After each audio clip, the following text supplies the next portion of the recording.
Hello, friends. Lulu, the library lady here. Let's see what adventure the library has for us today. Today's story time adventure is Horton Hears a Who by Dr. Seuss.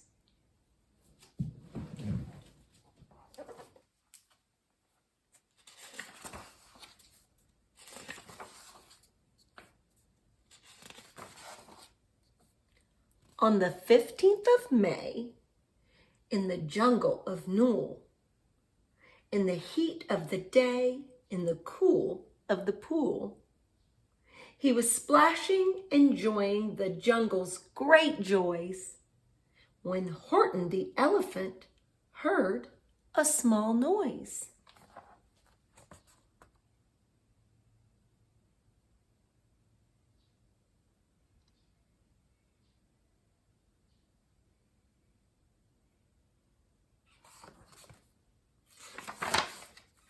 So Horton stopped splashing.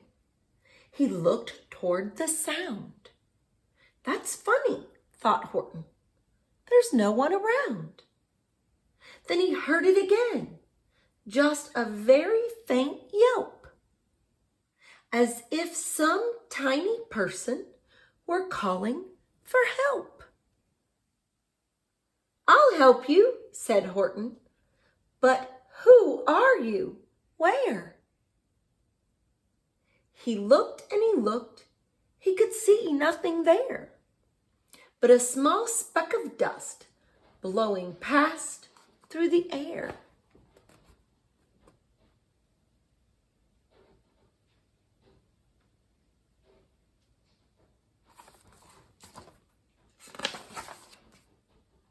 I say, murmured Horton, I've never heard tell of a small speck of dust that is able to yell. So you know what I think? Why, I think that there must be someone on top of that small speck of dust. Some sort of creature of very small size, too small to be seen by an elephant's eyes.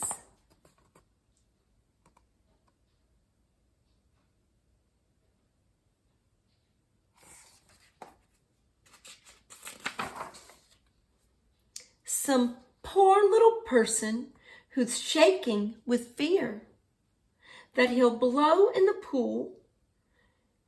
He has no way to steer. I'll just have to save him because, after all, a person's a person, no matter how small.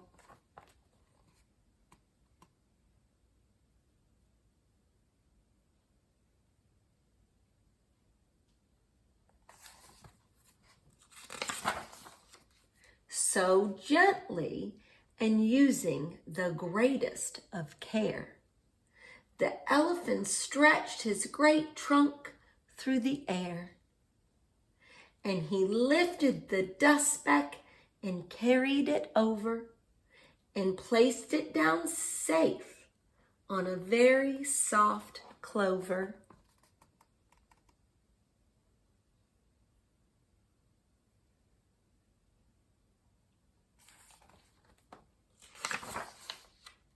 Humph, humped a voice.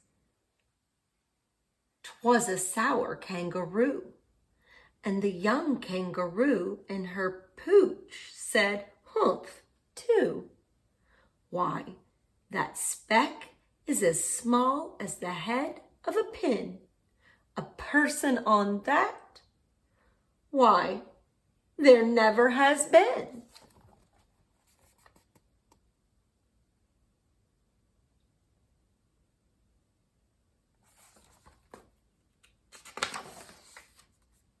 Believe me, said Horton, I tell you sincerely, my ears are quite keen, and I heard him quite clearly.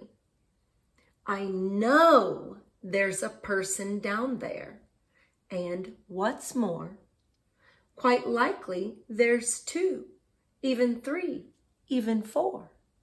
Quite likely A family, for all that we know. A family with children just starting to grow. So please, Horton said, as a favor to me, try not to disturb them, just please let them be.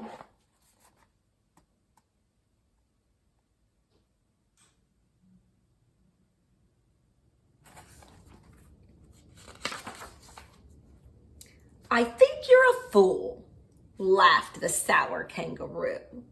And the young kangaroo in her pouch said, me too. You're the biggest blamed fool in the jungle of Newell. And the kangaroos plunged in the cool of the pool. What terrible splashing, the elephant frowned. I can't let my very small persons get drowned. I've got to protect them. I'm bigger than they. So he plucked up the clover and hustled away.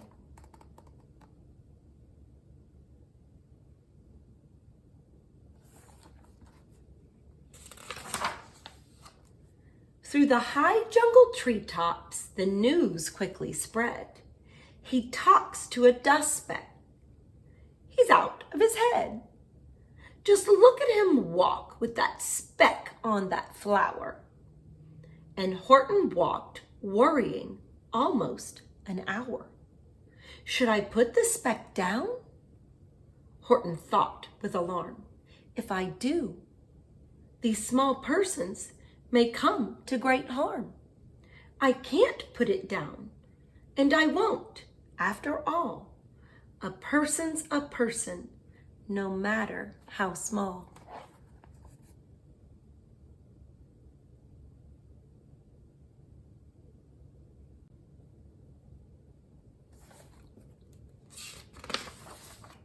Then Horton stopped walking. The speck voice was talking. The voice was so faint, he could just barely hear it. Speak up, please, said Horton. He put his ear near it. My friend, came the voice. You're a very fine friend. You've helped all us folks on this dust speck no end.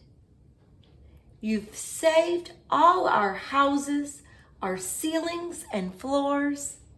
You've saved all our churches and grocery stores.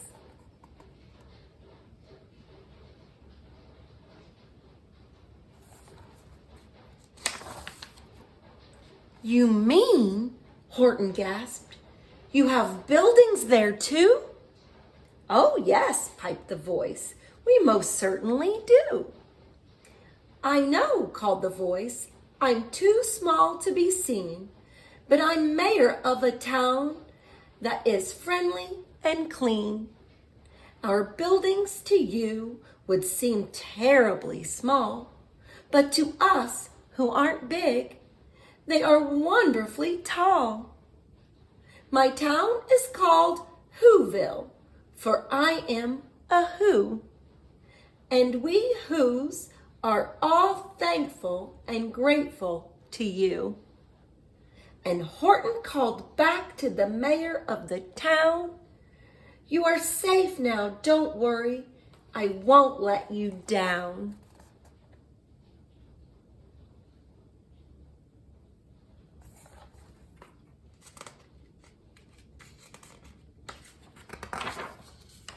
But just as he spoke to the mayor of the speck, 3 big jungle monkeys climbed up Horton's neck. The Wickersham brothers came shouting, what rot! This elephant's talking to whos who are not. There aren't any whos, and they don't have a mayor, and we're going to stop all this nonsense, so there.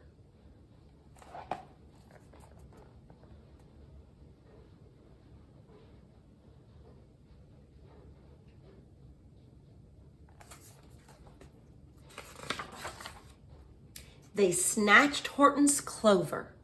They carried it off to a black-bottomed eagle named Vlad Ikov.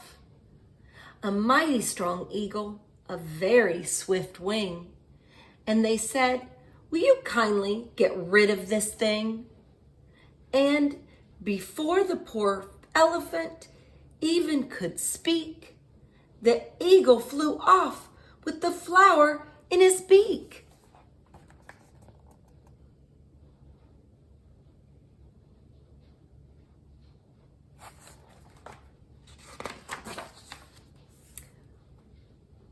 All that late afternoon and far into the night, that black-bottomed bird flapped his wings in fast flight, while Horton chased after with groans over stones that tattered his toenails and battered his bones, and begged, "Please don't harm all my little folks who have as much right to live as us bigger folks do." But far, far beyond him, that eagle kept flapping, and over his shoulder called back, "Quit your yapping. I'll fly the night through. I'm a bird. I don't mind it. And I'll hide this tomorrow where you'll never find it."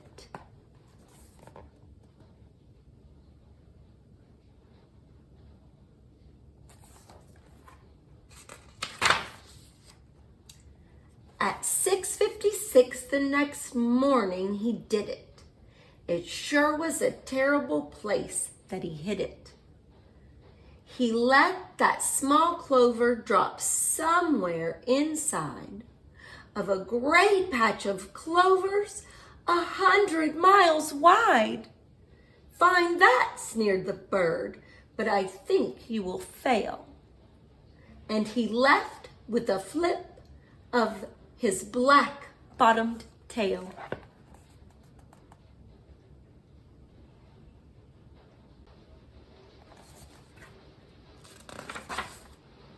"I'll find it," cried Horton. "I'll find it or bust. I shall find my friends on my small speck of dust." And clover by clover, with care, he picked up and searched them and called, "Are you there?" By clover, he found that the one that he sought for was just not around. And by noon, poor old Horton, more dead than alive, had picked, searched, and piled up 9,005.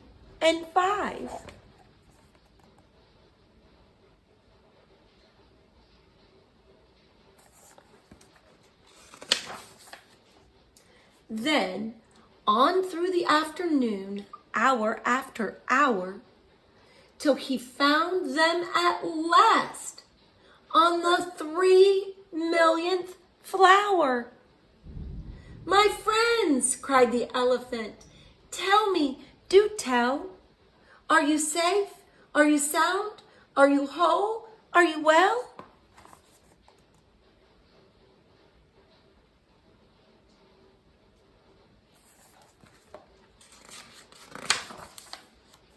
From down on the speck came the voice of the mayor.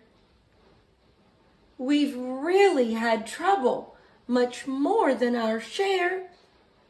When that black-bottomed birdie let go and we dropped, we landed so hard that our clocks have all stopped.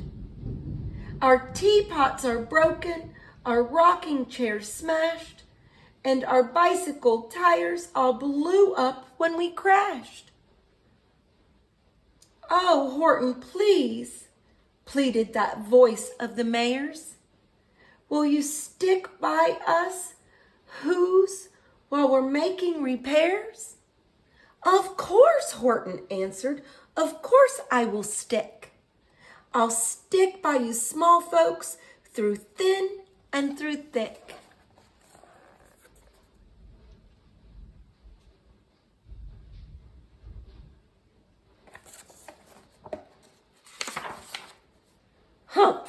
humped a voice. For almost 2 days you've run wild and insisted on chatting with persons who've never existed.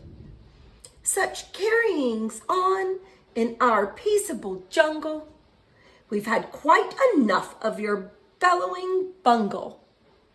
And I'm here to state, snapped the big kangaroo, that your silly nonsensical game is all through. And the young kangaroo in her pouch said, me too.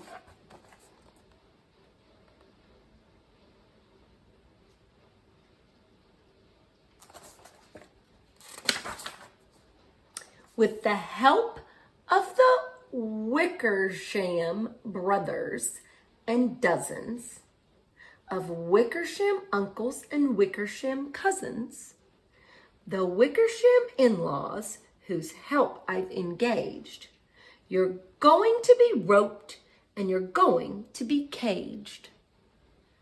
And as for your dust speck, bah, that we shall boil in a hot steaming kettle of bezelnut oil.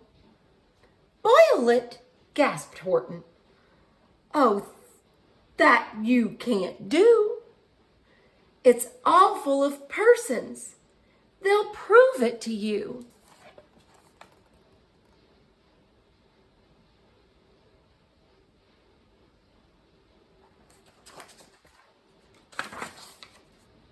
Mr. Mayor, Mr. Mayor, Horton called. Mr. Mayor, you've got to prove now that you really are there.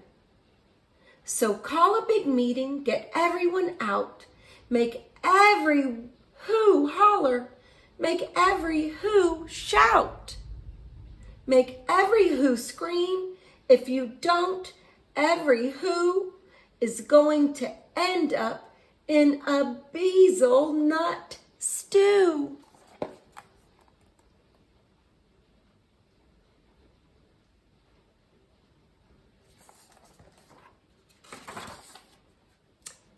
And down on the dust speck, the scared little mayor quick called a meeting in Whoville town square.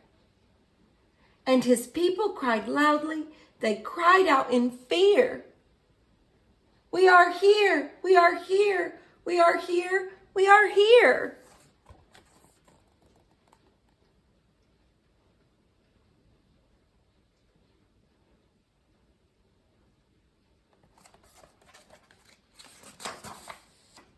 The elephant smiled, that was clear as a bell. You kangaroos surely heard that very well. All I heard, snapped the big kangaroo, was the breeze and the faint sound of wind through the far distant trees. I heard no small voices, and you didn't either. And the young kangaroo in her pouch said, me neither.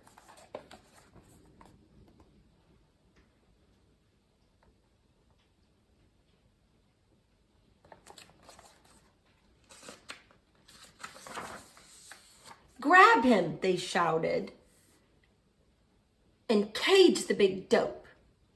Lasso his stomach with 10 miles of rope. Tie the knots tight so he'll never shake loose. Then dunk that dumb speck in the bezelnut juice. Horton fought back with great vigor and vim, but the Wickersham gang was too many for him. They beat him, they mauled him, they started to haul him into his cage, but he managed to call to the mayor, don't give up, I believe in you all. A person's a person, no matter how small. And you very small persons will not have to die if you make yourselves heard. So come on now and try.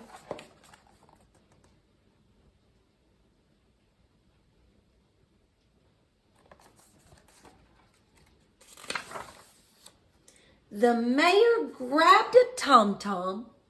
He started to smack it. And all over Whoville, they whooped up a racket. They rattled tin kettles. They beat on brass pans, on garbage pail tops, and old cranberry cans. They blew on bazookas and blasted great toots, on clarinets, oompas, and boom-pa and flutes.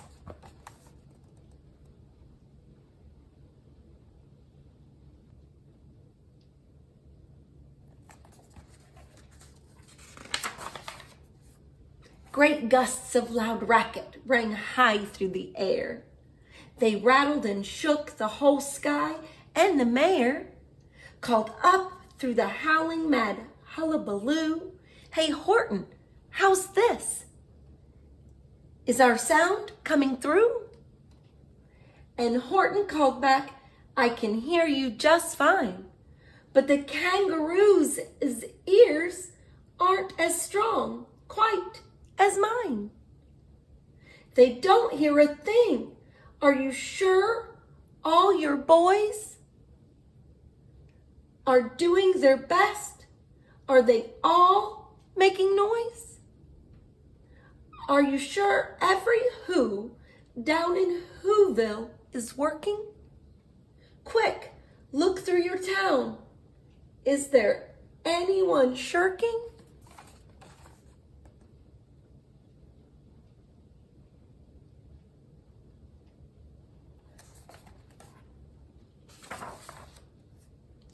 Through the town rushed the mayor, from the east to the west, but everyone seemed to be doing his best. Everyone seemed to be yapping or yipping. Everyone seemed to be beeping or bipping. But it wasn't enough, all this ruckus and roar. He had to find someone to help him make more. He raced through each building. He searched floor to floor.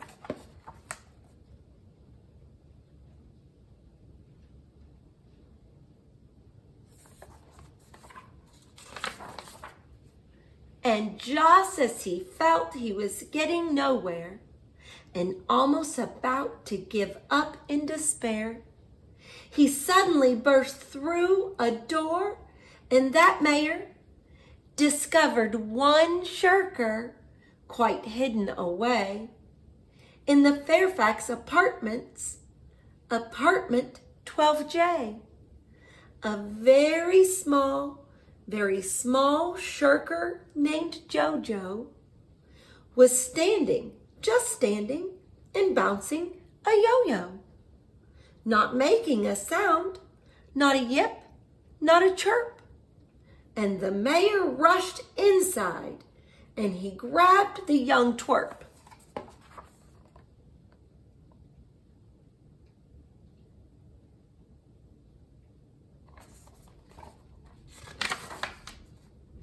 And he climbed with the lad up the Eiffelberg Tower. "This," cried the mayor, "is your town's darkest hour. The time for all who's who have blood that is red to come to the aid of their country," he said. "We've got to make noise in greater amount. So open your mouth, lad, for every voice counts." Thus he spoke as he climbed. When they got to the top, the lad cleared his throat and shouted out, "Yop!"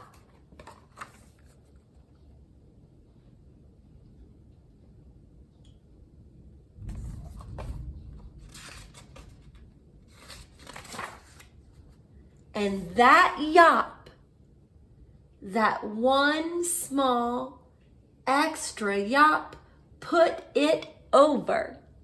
Finally, at last, from that speck on that clover. Their voices were heard. They rang out clear and clean. And the elephant smiled. Do you see what I mean? They've proved they are persons, no matter how small. And their whole world was saved by the smallest of all. How true, yes, how true, said the big kangaroo. And from now on, you know what I'm planning to do? From now on, I'm going to protect them with you. And the young kangaroo in her pouch said,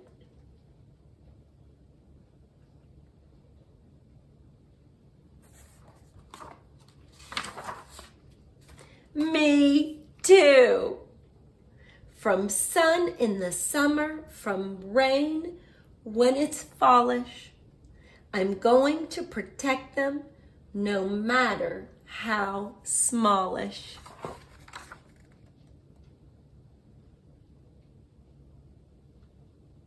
The end.